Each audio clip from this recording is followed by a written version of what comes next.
véritable bataille, c'est d'être les défenseurs du ministre de la Justice dans une soi-disant brouille avec le reste de l'exécutif. defe naa mun ngeen ut yeneen moyen d'opposition seen yéen. wax nga ci mbirum licenciement yi je crois que su dee da ngeen tudd licenciement politique rek yéen a ko wax licenciement politique ça veut dire que recrutement politique amoon recrutement politique am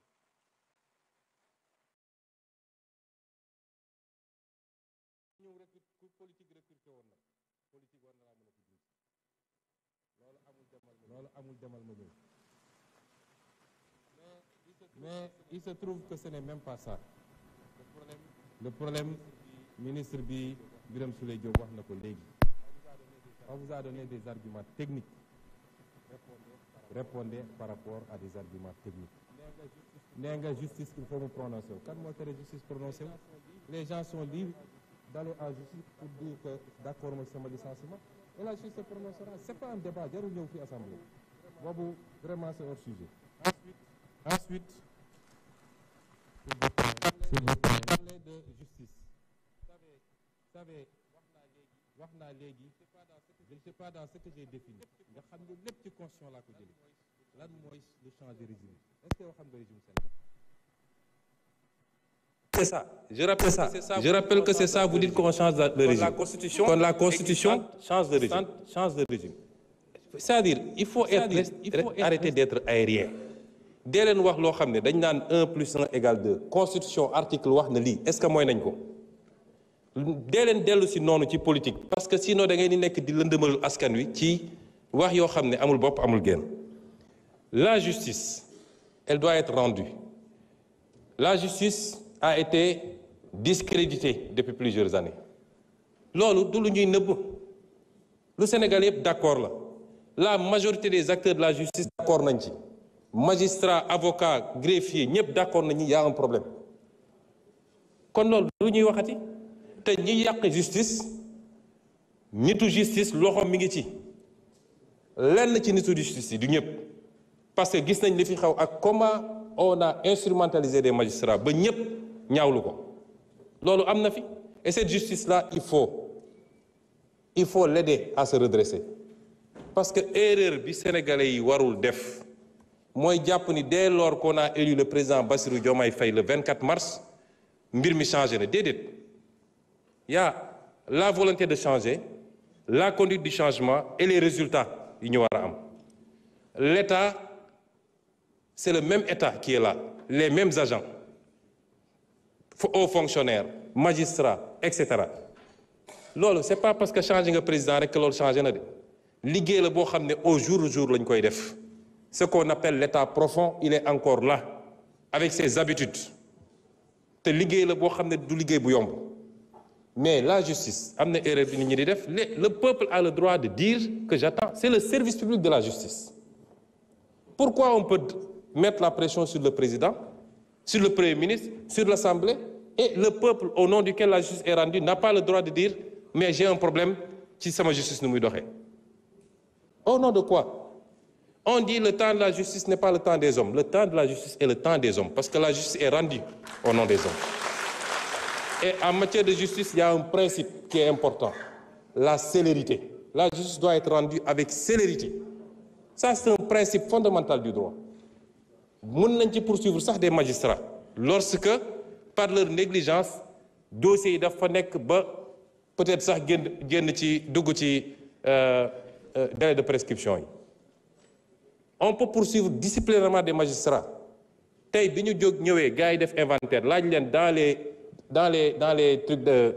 dans les cabinets d'instruction ñaata dossiers lañ fa fekk des milliers de dossiers qui dorment là-bas depuis longtemps. On peut trouver des justifications peut-être amuñu suffisamment d'effectifs peut-être les conditions de travail mais en tout état de cause la justice doit être rendue avec célérité parce que le citoyen doit pouvoir connaître son sort rapidement et la société doit pouvoir être édifié sur le sort du citoyen. Est-ce que yoon la ñu ne nit jàpp nañ ko pour une banalité mu def 10 ans ñu ne mi ngi instruction est-ce que vous voudriez être dans cette situation vous kon yéen opposition da ngeen di ut fu ngeen di langaamu da ngeen amatul argument nee nga que actuellement dañuy dal ci kaw nit ñi gis nga la liberté d'expression constitution moo consacré la liberté d'expression est-ce que xam nga ban article moo ko wax ci constitution bi ak lan la wax je suis sûr que xamoo ko liroo ko l'article 10 de la constitution dafa ne chacun a le droit d'exprimer et de diffuser librement ses opinions par la parole la plume l'image la marche pacifique pourvu que l'exercice de ces droits ne porte atteinte ni à l'honneur ni à la considération d'autrui ni à l'ordre public ni à l'honneur parce que ce qui se passe actuellement cette opposition là nga xam ne ñemewuñu parce que xamante nañu ñoom ñooy dem jël ay xale yoo xam ne koo ci laaj mu ne la awma certificat yónni leen ci télé ne leen dem leen saaga ji pour attenter à l'honneur des gens pour attenter à la dignité des gens à la considération d'autrui et à l'ordre public et vous croyez que ça dinañ ko bàyyi muy dox au nom de la liberté moi je vais vous dire une chose ba fii mu toll nii je ne me suis jamais intéressé à ces questions lu xew ci réew mi ñu ne Sonko la je n'ai jamais fait arrêter quelqu'un le ministre de la Justice est là je n'ai jamais dégg naa même ñi ñu jàpp ci affaire dossier xaalis ak nangam ñu ne Sonko la c'est pas moi damay xëy di gisandoo ci presse bi ñëpp ni jàpp nañ diw mais sur ces questions-là je vous dis qu'à partir d'aujourd'hui j'assume parce que man lu ma dugg rek ngeen xam ne dugg naa à partir s'il vous plaît parce que ce pays duñ ko seetaan te gis nga ñi ngeen di sacrifier wujaaw yi ngeen di yónni ñuy dem di saaga ñoom seen cas nañ ko régler rapidement mu des nag xanaa yéen opposants yi